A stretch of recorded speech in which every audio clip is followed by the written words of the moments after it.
EMRS librarian exam 2026 की तैयारी करने वाले तमाम विद्यार्थियों के लिए एक गुड न्यूज़ आ चुकी है दोस्तों। गुड न्यूज़ ये है कि जिनका टायर 1 का एग्जाम क्लियर हो चुका है उनके लिए अब टायर 2 का एग्जाम शेड्यूल आ चुका है। जैसा कि आपको पता है कि टायर 2 के एग्जाम में आपको ऑब्जेक्टिव भी जो है पूछा जाएगा और साथ साथ आपको डेस्क्रिप्टिव भी पूछा जाएगा। तो कैसे आपको जो है पेपर को अटेंड करना है, और इस वीडियो में लास्ट में मैं आपको बताऊंगा कि अगले 25 दिन में आपकी क्या विशेष रणनीति रहेगी। तो सबसे इंपॉर्टेंट बात यह है कि दोस्तों आज है 25 तारीख यानी 25 फरवरी। आज ये 25 फरवरी है और आज के दिन जो है EMRS की जो ऑफिशियल वेबसाइट है उस वेबसाइट में जो है टायर 2 एग्जाम का शेड्यूल जारी कर दिया है। तो हम बात करते हैं यहाँ पर TGT लाइब्रेरियन की। तो अपने TGT लाइब्रेरियन का जो एग्जाम है वो एग्जाम होगा आपके 22 मार्च 2026 को। ठीक है, तो 22 मार्च 2026 को आपका एग्जाम होने वाला है। अब हम जो है आपके आज के बाद यानी आज से आपके पास 25 दिन है, उस 25 दिन की क्या विशेष रणनीति है उसके बारे में हम चर्चा करते हैं। तो अब मैं आपको 25 दिन का स्टडी प्लान जो मैं आपको बताने जा रहा हूं टायर 2 के लिए वो कैसा रहेगा उसके बारे में चर्चा करते हैं। देखिए, सबसे पहले मैं आपको बताना चाहता हूं कि मॉर्निंग यानी सुबह के 3 घंटे, जैसे आप सुबह उठते हो, उठने के बाद शुरुआत के जो 3 घंटे हैं उस 3 घंटे में आपको क्या करना है, ये लाइब्रेरी साइंस के जो कोर टॉपिक्स होते हैं, कोर का मतलब मेन इंपॉर्टेंट भी कह सकते हैं, जैसे क्लासिफिकेशन है, कैटलॉगिंग है, लाइब्रेरी मैनेजमेंट है, ICT इन लाइब्रेरीज है और डिजिटल लाइब्रेरी और ऑटोमेशन। ये कोर सब्जेक्ट है जहां से हमेशा परीक्षा के अंदर सवाल बनते हैं। तो शुरुआत के 3 घंटों में आप इन टॉपिक पर ज़्यादा फोकस करें। ठीक है, उसके बाद आपको शाम को जब 2 घंटे मिलते हैं तो शाम को 2 घंटे में आपको क्या करना है, डेस्क्रिप्टिव प्रैक्टिस, रोज 2 आंसर लिखना है। कम से कम आपको ध्यान रखना है कि डेस्क्रिप्टिव पेपर आपको लिखना होता है, तो वहां पर आपको शाम को 2 घंटे, जितने क्वेश्चन 2 घंटे में आप कर सकते हो उतना आपको बढ़िया से अपने मन से जो है आंसर लिखने की प्रैक्टिस करनी है।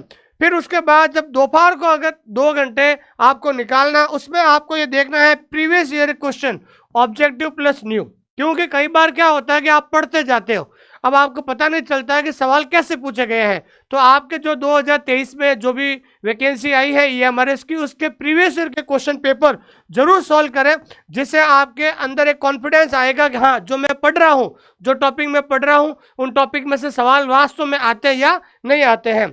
फिर उसके बाद हम बात करते हैं कि एग्जाम से पहले आपको कम से कम 10 से 15 जो है मॉक टेस्ट जरूर लगाना है, जिससे आपके अंदर एक कॉन्फिडेंस आ सके। मिस्टेक नोट्स करो। सबसे बड़ी बात है कि कौन से टॉपिक के अंदर जो सवाल आपने मॉक टेस्ट में अटेंड किया है, अगर वो टॉपिक या कह सकते हैं वो सवाल अगर आपको गलत होता है तो आपको पता चलना चाहिए कि कौन से टॉपिक से ये सवाल पूछा गया है, ताकि जिस टॉपिक जो है जो टॉपिक आपको कमजोर है उसको ज़्यादा आपको तैयार करना है।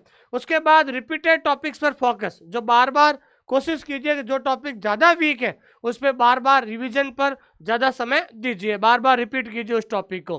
दोस्तों, हमने आप लोगों के लिए जो स्पेशली टायर 2 का बैच हमने लॉन्च किया है, जिसके अंदर आपके ऑब्जेक्टिव प्लस डेस्क्रिप्टिव है, और वहाँ पर हमने क्या किया है कि वहाँ पर आपको एक तो टॉपिक वाइज टेस्ट भी वहाँ पर है आपको, और उसके बाद आपको जो है पार्ट वाइज टेस्ट भी है वहाँ पर प्रैक्टिस करने के लिए। और सबसे इम्पोर्टेंट बात है कि हमने हर यूनिट का जो है डेस्क्रिप्टिव पेपर के लिए भी बहुत इंपॉर्टेंट क्वेश्चन बनाए हैं। हर यूनिट के 25 क्वेश्चन हमने आप लोगों के लिए तैयार किए हैं दोस्तों। उसके बाद हम बात करते हैं कि एग्जाम में पेपर कैसे अटेंड करें। ये बहुत इंपॉर्टेंट जो है सवाल आपके मन में घूमता है, तो पेपर कैसे अटेंड करते हैं। देखिए, सबसे पहला स्टेप तो ये है कि ऑब्जेक्टिव पहले करें, क्योंकि आपको पता है कि आपके जो ऑब्जेक्टिव के कितने सवाल आएंगे, आपके ऑब्जेक्टिव के 40 क्वेश्चन होंगे। कितने क्वेश्चन होंगे? 40 क्वेश्चन होंगे। कोशिश कीजिए कि जो पहले आसान सवाल आपको लगते हैं उनको आप अटेंड कीजिए, डाउट वाले मार्क करके आगे बढ़िए, क्योंकि समय खराब नहीं करना आपको। क्योंकि आपको देखिए ऑब्जेक्टिव सबसे पहले इसलिए करना है क्योंकि बाद में डेस्क्रिप्टिव में लिखने में, सोचने में आपको समय लगेगा। और कोशिश कीजिए कि अगले 1 घंटे के अंदर जो 40 ऑब्जेक्टिव सवाल हैं उनको आप अटेंड करें, और साथ साथ जो है आप क्या कीजिए, साथ साथ आपको ध्यान रखना है ओमार सीट। ओमार सीट में गोले भी भरने हैं, ध्यान रखना। ऐसा मत सोचना कि मैंने ऑब्जेक्टिव क्वेश्चन सॉल्व कर लिए, गोले बाद में भरूंगा।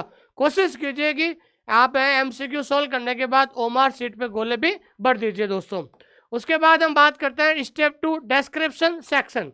तो सबसे पहले कोई भी आप क्वेश्चन पढ़ने के बाद जब आप लिखना शुरू करें तो सबसे पहले साफ साफ हेडिंग लिखिए, जिससे आपका आंसर बहुत ज़्यादा अट्रैक्टिव होगा। उसके बाद इंट्रो, मेन पॉइंट्स या कंक्लूजन फॉर्मेट। अगर आपको लगता है, जैसे सवाल आता है कि जो है लाइब्रेरी कितने प्रकार की होती है, 3 प्रकार की होती है, पब्लिक लाइब्रेरी, एकेडमिक और स्पेशल। तो एकेडमिक लाइब्रेरी मेन हेडिंग लगाए, पब्लिक लाइब्रेरी, फिर स्पेशल लाइब्रेरी, जिससे आपका जो है आंसर बहुत ब्यूटीफुल लगेगा। उसके बाद अगर जहाँ पर जरूरत पड़े तो डायग्राम या फ्लो चार्ट भी बनाए जहाँ पर पॉसिबल है, और पॉइंट वाइज आंसर लिखिए। तो कोशिश कीजिए आप बिल्कुल जितना सिस्टमेटिक तरीके से आप आंसर लिखिए, और आंसर आपका कम से कम 80 टू 100 वर्ड्स में आपको आंसर लिखना है, क्योंकि प्रत्येक जो क्वेश्चन है वो कम से कम 4 मार्क्स का है। कितने मार्क्स का है दोस्तों? 4 मार्क्स का है। और एक बात बताना चाहता हूँ कि आप डेस्क्रिप्टिव में कोई भी क्वेश्चन छोड़ने की कोशिश ना करें, सब में आंसर लिखें, क्योंकि जैसा आप आंसर लिखोगे वैसा वहां पर आपको नंबर मिलेगा। ठीक है दोस्तों। उसके बाद हम बात करते हैं आगे, और अधिक जानकारी के लिए आप हमारा टेलीग्राम चैनल जरूर ज्वाइन कर सकते हैं, OSI फॉर लाइब्रेरी साइंस। और अगर आप हमारे साथ स्पेशली टायर 2 की तैयारी करना चाहते हैं तो हमारा जो हमने कोर्स लॉन्च कर लिया है मात्र 1999 में। अधिक जानकारी के लिए दिए गए नंबर पे कॉल कर सकते हैं। आप सभी को एडवांस में मेरी तरफ से wish you all the best.